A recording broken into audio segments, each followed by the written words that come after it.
지난 주일은 성탄주일로 보냈습니다. 우리가 마가복음을 순서대로 강해해서 봅니다. 성경이 문맥이 중요하고 그 안에서 하나님의 뜻을 발견하는 것이 중요하기에 저는 강해로 순서대로 말씀을 봅니다. 원래는 어쩌다 보니 성탄 하루 전주에 예수님께서 장사 지내시는 본문을 보았고요, 그 다음 성탄의 본문을 보았고, 오늘은 예수님의 부활의 본문을 보게 됩니다. 부활의 본문은 늘 우리가 매주 경험하게 되는 본문이기도 합니다. 왜냐하면 구약에는 안식일에 모였습니다. 안식일은 금요일 해 지고 나서부터 토요일 해 지기까지를 안식일이라고 합니다. 구약의 성도들은 그 안식일을 지켰고요, 예수님을 인정하지 않는 다른 종파나 율법을 아직도 그대로 받아들이는, 예수님을 인정하지 않으면 율법을 그대로 받아들이게 될 수밖에 없습니다. 왜냐하면 새 법을, 성령의 법을 알지 못하기 때문에 구약의 율례를 그대로 받습니다. 그래서 제7일 안식교나 또 다른 이단들, 통일교나 저 앞에 있는 하나님의 교회, 그 하나님의 교회는 예수님을 믿지 않습니다. 지금은 장길자가 어머니 하나님이라고 그렇게 스스로를 주장합니다. 예수님을 인정하지 않으면 주일도 없어집니다. 그러면 당연히 구약의 안식일을 지키게 되겠지요. 그런 이단 교회들은 아직도 안식일을 지킵니다. 그러나 오늘날 우리가 주일을 지키는 것은 예수님이 부활하신 일주일의 첫날을 기념하기 위하여 초대교회와 사도행전에 보면 그들이 주일 첫날에 모였다라는 그러한 말씀을 볼 수가 있습니다. 그래서 우리가 주일날 모이는 예배가 바로 부활을 기념하는 예배이기 때문입니다. 이제 오늘이 마가복음의 마지막 말씀입니다. 사복음서 중에 마가복음은 가장 간결하고 3인칭 관찰자 입장에서 마가복음을 적습니다. 그래서 자세하게 이게 어떤 의미이다, 또 그 내용이 어떤 것을 뜻하는 것이다, 그런 것을 붙이지 않습니다. 마가는 단지 이렇게 말합니다. 하나님이 행하셨고 제자들과 사람들이 놀랐더라 라고 말하고 그냥 설명을 거칩니다. 그래서 마가복음은 굉장히 간결하고 짧습니다. 여러분, 긴 말씀일수록 자세하게 깊게 설명하기 때문입니다. 공간복음은 그 문체만 봐도 이게 마가복음이다, 이게 요한복음이다 라는 것을 어렴풋하게 구분할 수 있어야 합니다. 태초에 말씀이 계시니라, 그 말씀이 하나님과 함께 계셨고 말씀이 육신을 입어 우리 가운데 오셨는데 어디 말씀일까요? 요한복음입니다. 요한복음은 굉장히 철학적이고 이렇게 신비적인 관념적인 내용들을 말합니다. 그가 내 안에 있고 내가 그 안에 있으면 무슨 말일까요? 어떻게 우리가 예수님 안에 있을까요? 사람이 거듭나지 아니하면, 다시 태어나면 타지 않으면 하나님 나라에 갈 수 없느니라. 어떻게 사람이 다시 태어나서 어머니의 모태에 들어갈 수 있겠습니까? 이런 내용들이 요한복음의 내용입니다. 마태와 누가는 그 중간쯤인데요, 이렇게 누가복음이 마가복음에 가깝고 마태복음이 요한복음에 가깝습니다. 분량상으로도 그렇고요. 이렇게 마태복음을 보면 이렇게 조금씩 설명을 덧붙입니다. 이는 그 내용이 무엇을 말함이러라 라는 식의 주석들이 붙는 것을 보게 됩니다. 여러분, 마가복음의 특징적인 부분이 있는데요, 오늘 말씀이 가장 그러한 부분입니다. 제가 오늘 이 말씀이 마가복음의 마지막이다라고 말씀드렸는데 오늘 성경에 보면 마가복음의 뒤에 말씀이 있습니다. 9절에서 20절 말씀이 있는데 목사님이 내년에 새로 이제 말씀을 들어가면서 생략하려고 하시는가 보다라고 생각하실 것 같습니다. 한번 화면을 띄워 주십시오. 우리가 보는 성경은 비평 원문이라고 말씀드렸습니다. 여러분, 성경의 원본이 있을까요, 없을까요? 없습니다. 그 당시에는 파피루스에 성경을 기록했고 양피지에 기록했기 때문에 그 원본이 남아있지 않습니다. 보관할 수 없기 때문이죠. 여러분, 오늘날처럼 이렇게 금속 인쇄술이 있었던 것도 아니고, 그리고 그것을 컴퓨터에 저장할 수 있었던 시대도 아닙니다. 그래서 성경의 원본을 가지고 필사하여서 사본들이 존재하게 됩니다. 사본들은 사본에 사본을 낳게 되고 또 그 다음에 사본을 낳게 되면서 그 사본의 줄기들이 쭉 내려져 옵니다. 여러분, 원본에 가까운 본문은, 사본은 제일 먼저 이렇게 옮겨 적은 사본일수록 원본에 가까운 사본이 됩니다. 우리가 성경을 볼 때에 1.1획도 놓치지 않기 위해서 다른 사본들의 부분도 우리가 보는 성경에 함께 기록합니다. 그래서 비평 원문이라고 하는 겁니다. 간혹 성경 중에 없음이라는 구절이 나옵니다. 이렇게 마가복음 11장 26절 같은 경우에 괄호 열고, 소괄호죠, 열고 없음이라고 적습니다. 그러면 진짜 없는 게 아니고 아래쪽에 보면 주석에 어떤 사본에는 무엇이라 적혀져 있음, 이렇게 적어 놓습니다. 그래서 성경의 의미를 놓치지 않게 하기 위해서 적은 거지요. 여러분, 그러면 중요한 게 있습니다. 괄호 열고 없음이라고 적혀져 있는 본문을 읽습니까, 안 읽습니까? 우리 어떻게 했나요, 이때까지? 기억이 안 나요? 안 읽습니다. 원래 괄호의 의미가 그 괄호 안에 있는 것은 공백이다, 빈칸이다 라는 것을 의미하는 기호이기 때문입니다. 그래서 괄호 안에는 읽지 않습니다. 제가 지금 가지고 있는 성경은 생명의 말씀사에서 나온 큰 글씨 성경입니다. 눈이 안 좋아서 이게 글자가 제일 크거든요. 그래서 이 성경을 보는데 가장 안 좋은 성경이기도 합니다. 여러분, 왜 안 좋은 성경이냐 하면요, 비평 원문의 다른 주석들을 없애버렸습니다. 성경을 기록할 때에 세계 만국이 다 그 의미를 보존하기 위해서 그것들을 기록했는데 이 성경은 그 기록들이 없는 겁니다. 그래서 성경을 두세 권 놓고 공부할 때 보는 성경이랑 이렇게 일반적으로 보는 성경이 다른, 이렇게 두세 권을 보시는 분은 이걸 보셔도 되는데 한 권만 나는 가져야 된다 하면 이 버전을 보시는 것이 좋지 않습니다. 다시 본문으로 넘어가서요, 우리가 읽은 본문이 여기에서 끝납니다. 그리고 9절에서 특이한 점이 있습니다. 여기 대괄호가 있습니다. 그리고 이 대괄호는 20절 마지막에 닫힘이 열려집니다. 대괄호 안에 있는 것은 없음, 비어 있음을 나타낸다고 제가 말씀드렸습니다. 여러분, 대괄호 앞에 이라는 각주가 있지요. 각주는 밑으로 내려보면 적혀 있습니다.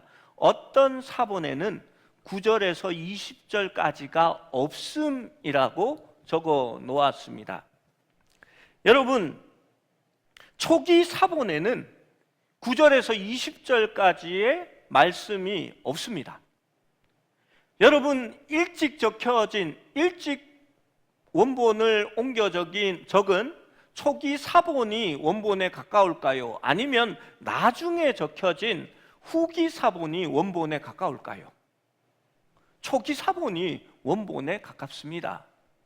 그리고 사람들은 빼려고 하지는 않습니다. 왜냐하면 성경 말씀을 1.1핵이라도 빼려는 그런 사람들은 정말 이단 아니고는 없습니다.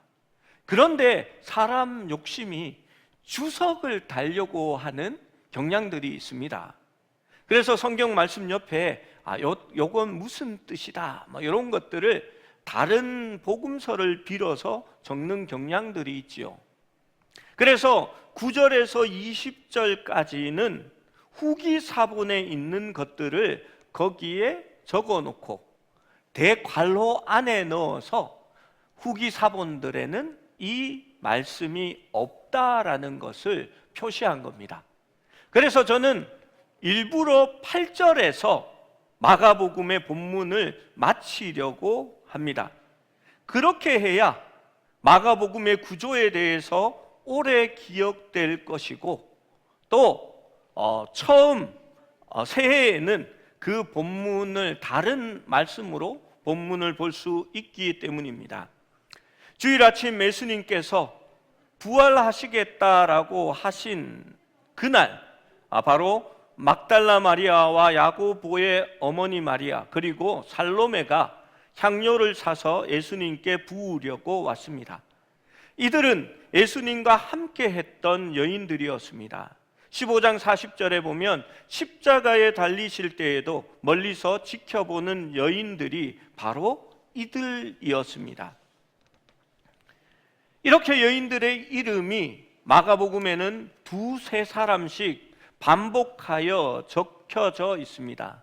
이것이 어떤 의도인지 여러분께 먼저 말씀드렸습니다. 성경에는 한 사람의 의견을 증인으로 받아들이지 않습니다. 두 사람이라고 할지라도 그 두 사람이 실질적으로 똑같은 이야기를 하고 자세한 내용이 일치할 때에 그것을 사실이라고 증언이라고 받아들입니다. 우리가 성경에서 두세 사람이 이렇게 함께하는 곳에 나도 너희와 함께 있다라는 말이 바로 그 말입니다. 이것은 재판을 할 때에 두세 사람의 의견이 일치되고 똑같은 것을 말하면 나도 그것을 인정하겠다라고 말씀하시는 하나 예수님의 말씀이기도 합니다. 마가는 십자가 처형 그리고 매장 그리고 빈 무덤을 목격한 사람들이 누구인지를 일부러 자세하게 그 이름을 적습니다. 마가는 자세하게 적는 스타일이 아닙니다. 반복해서 적지도 않습니다. 그가 그렇게 적을 때에는 이유가 있기 때문입니다. 이러한 방식은 당시 역사가들이 역사를 서술하던 방식이기도 합니다. 목격자가 있었다면, 그들이 특별히 살아있다면 그들의 증언으로 통하여 이 일이 사실이다라는 것을 드러내는 방법이기 때문입니다. 마가가 이 여인들의 이름을 적어 넣은 것은 본질적으로 이 문서를 읽는 사람이면 누구든지 내가 말하는 그 내용이 진실이고 그것을 확인하고 싶다면 이 세 명의 여인들에게 물어보라고 한 것과 같기 때문입니다. 그들은 아직 살아 있었을 것이고 또 말한 모든 것을 증명해 줄 수 있다라는 뜻입니다. 그래서 예수님의 부활은 허구가 아니라 만들어낸 이야기가 아니라 역사라는 것을 마가는 이러한 방법으로 기록한 것입니다. 이 여인들이 마가 공동체의 첫 번째 부활의 증인이 되는 겁니다. 그래서 기록 방법이 조금 다른 복음서와 틀린 것입니다. 두 번째 부활의 증거는 빈 무덤입니다. 16장 6절의 말씀을 함께 봅니다. 6절 말씀입니다. 시작. 승년이 때 놀라지 말라. 너희가 십자가에 못 박히신 나사렛 예수를 찾는군. 그가 살아나셨고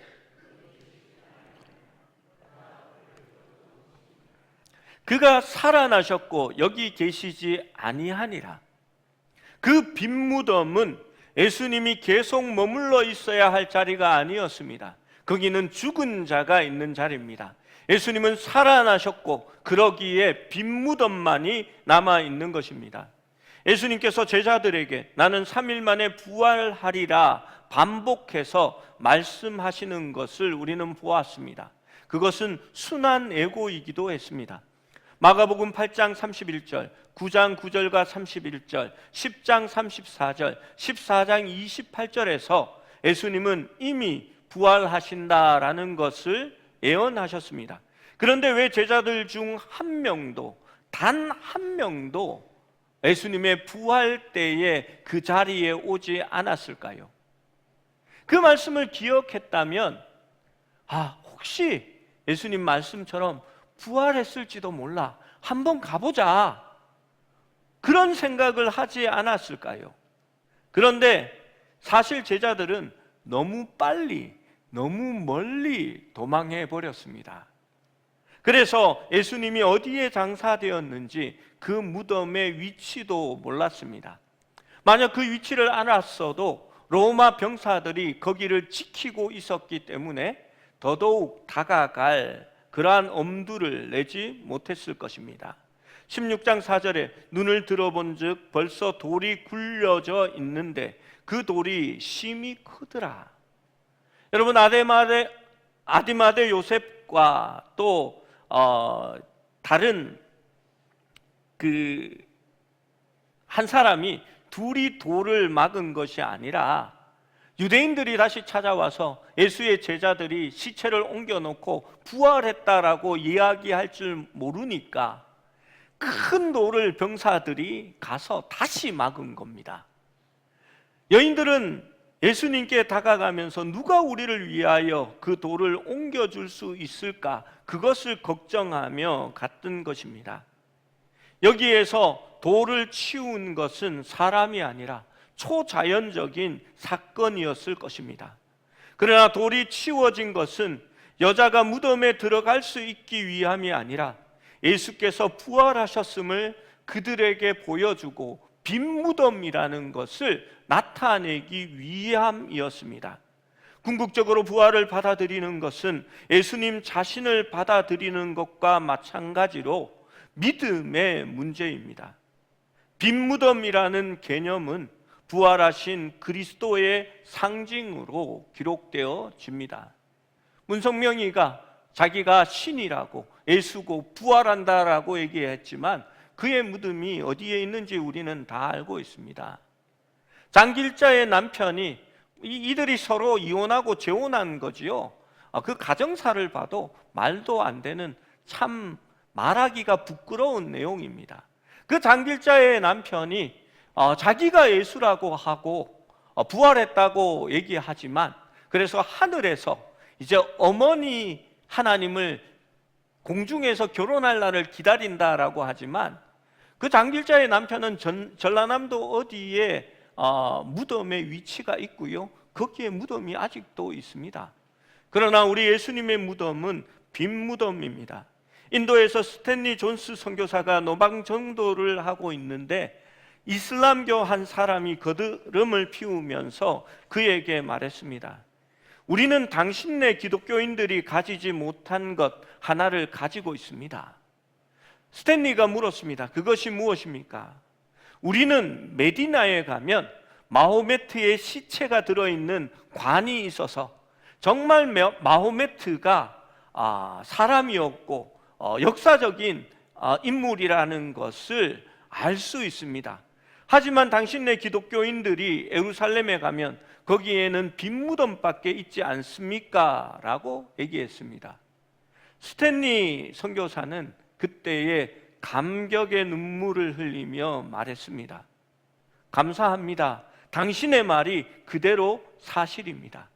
그것이 우리가 믿는 예수님과 당신의 종교와 다른 점입니다. 우리 주 예수님은 부활하셨습니다. 그러기에 거기에는 빈 무덤밖에 없습니다라고 그는 말했습니다. 빈 무덤은 우리에게 새로운 부활의 증거로 제시되는 겁니다. 세 번째로 부활은 우리에게 은혜와 새로운 출발이 되어집니다. 7절 말씀을 같이 읽어봅니다. 7절입니다. 시작. 가서 그의 제자들과 베드로에게 이르기를 예수께서 너희보다 먼저 갈릴리로 가시나니 전에 너희에게 말씀하신 대로 너희가 거기서 배우리라 하는지라. 여러분, 예수님의 이 말씀은 참으로 은혜로운 말씀입니다. 여러분, 저같이 뒤끝 있는 사람은 절대 그렇게 얘기하지 않을 겁니다. 좀 불순하지만 제가 만약 예수님이라면 이렇게 얘기했을 것 같습니다. 너희는 저 믿음 없고 배신한 겁쟁이들에게 가서 전해라. 이제 너희는 다 죽었어. 제자들 너 혼날 줄 알아. 기다려, 갈릴리에서 라고 이야기했을 것 같습니다. 그러나 주님은 그렇지 않았습니다.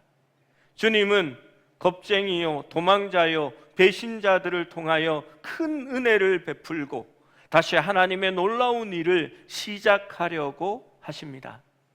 여러분, 왜 베드로의 이름이 따로 특별하게 언급되었을까요? 여러분, 베드로의 성격을 우리도 잘 알고 있습니다. 여러분, 베드로가 자기의 이름을 직접적으로 언급하지 않으면 아마 저는 베드로가 이렇게 대답했을 것 같습니다. 여러분이나 가세요. 벼룩도 낯짝이 있지. 나 같은 놈이 어떻게 부활하신 주님을 다시 만나러 가겠어요?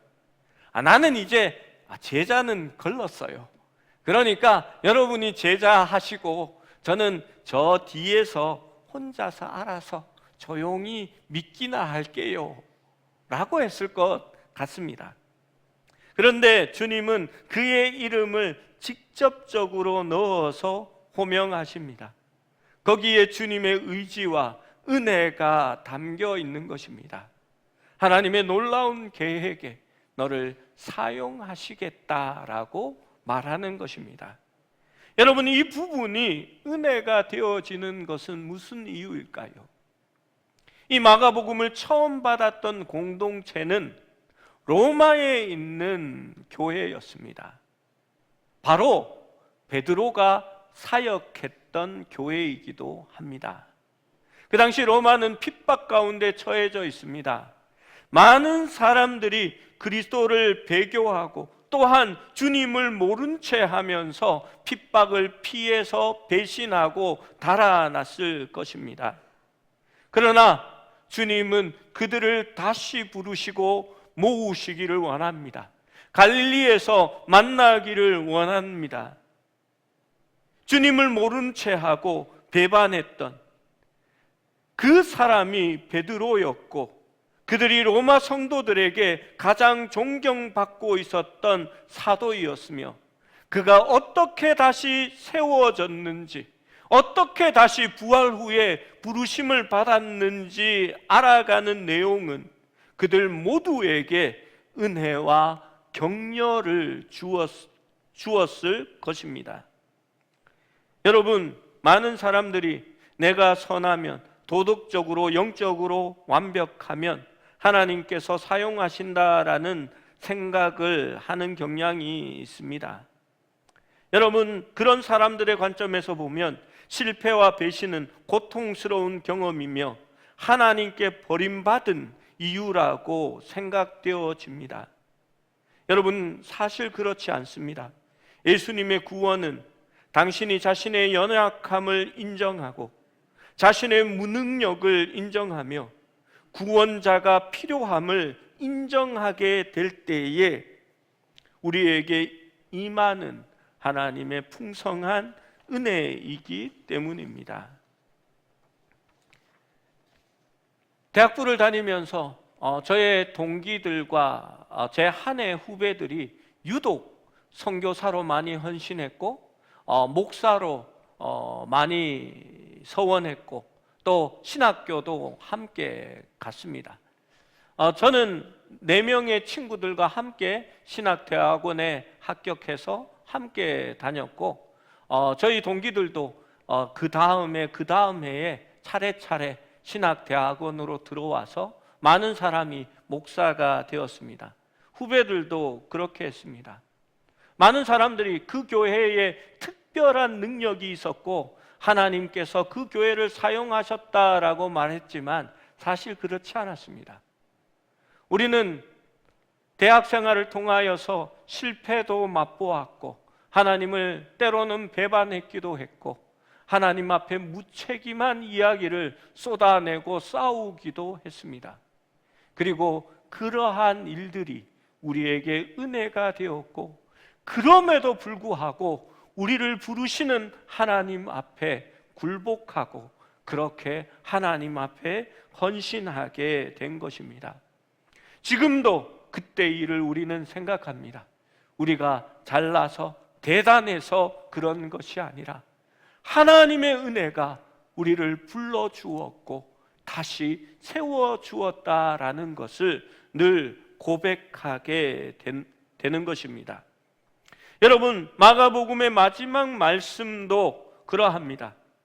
이 순간에 여자들도 너무 놀라 떨며 무덤에서 나와 도망하고 무서워하여 아무에게도 그 말을 하지 못했다라고 기록합니다. 여러분, 마지막 보루였는데 제자들이 다 떠나가도 이 여인들만은 멀리서 주님을 따랐다고 생각했는데 이제 부활하신 예수님의 증언을 들은 여자들도 너무 놀랍고 두려워서 입도 열지 않았다라는 것을 보게 되는 것입니다. 그들은 떨림과 당혹감, 두려움에 사로잡혔습니다. 여러분, 제자들과 마찬가지로 실패한 것처럼 보이지만 우리는 그렇게 그 본문을 읽지 않습니다. 하나님의 은혜와 구원으로 말미암은 새로운 시작이 있다는 것을 우리는 알고 있기 때문입니다. 은혜 안에 서 있다는 것은 무엇을 의미하는 걸까요?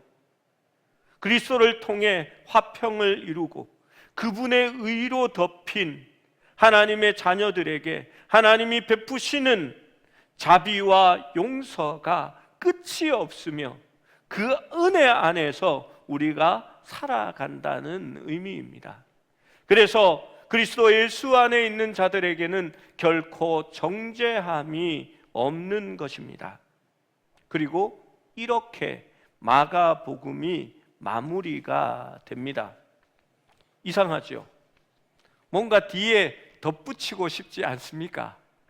우리만 그런 게 아니라 그 초대교회에 마가복음을 받았던 사람들도 그래서 후기사본에 예수님의 승천까지를 붙이고 제자들이 땅끝까지 가서 복음을 전한다라는 내용을 붙이게 되는 겁니다.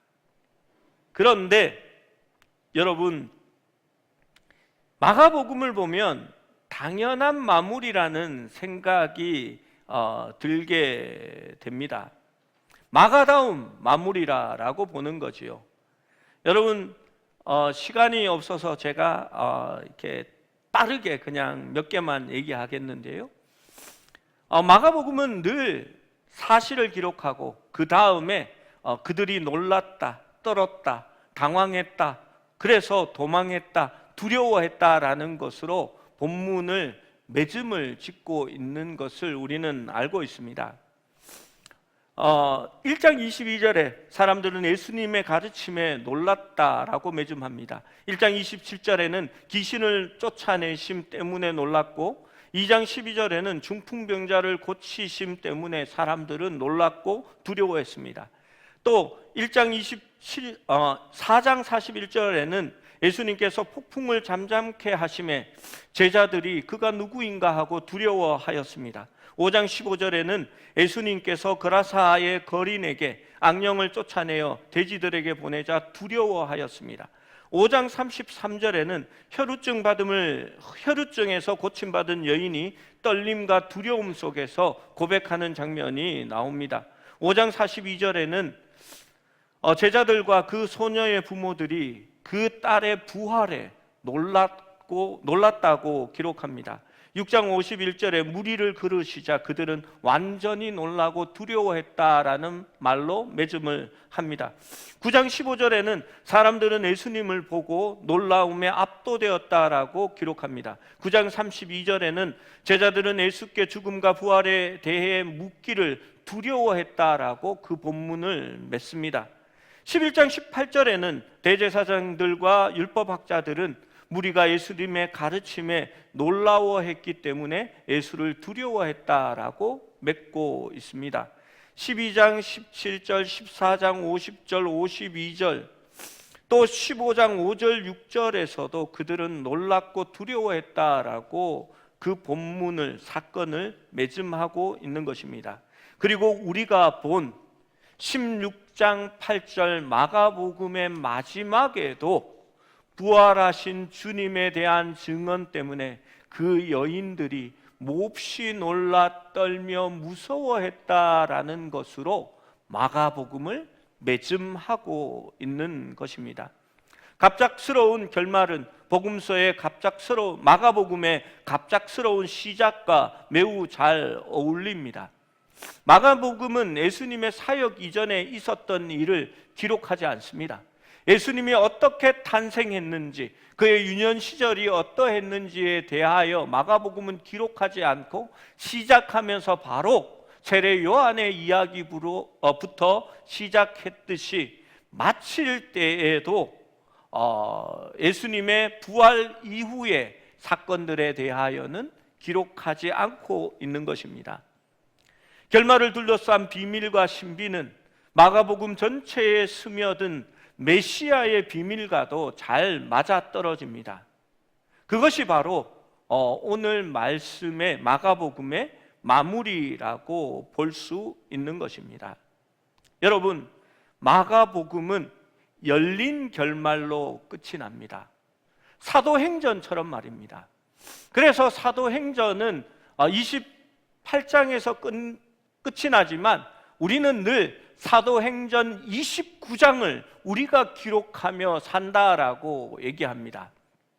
마가복음도 마찬가지입니다. 이제 우리가 마가복음의 마지막 뒷부분에 적혀지는 사람들입니다.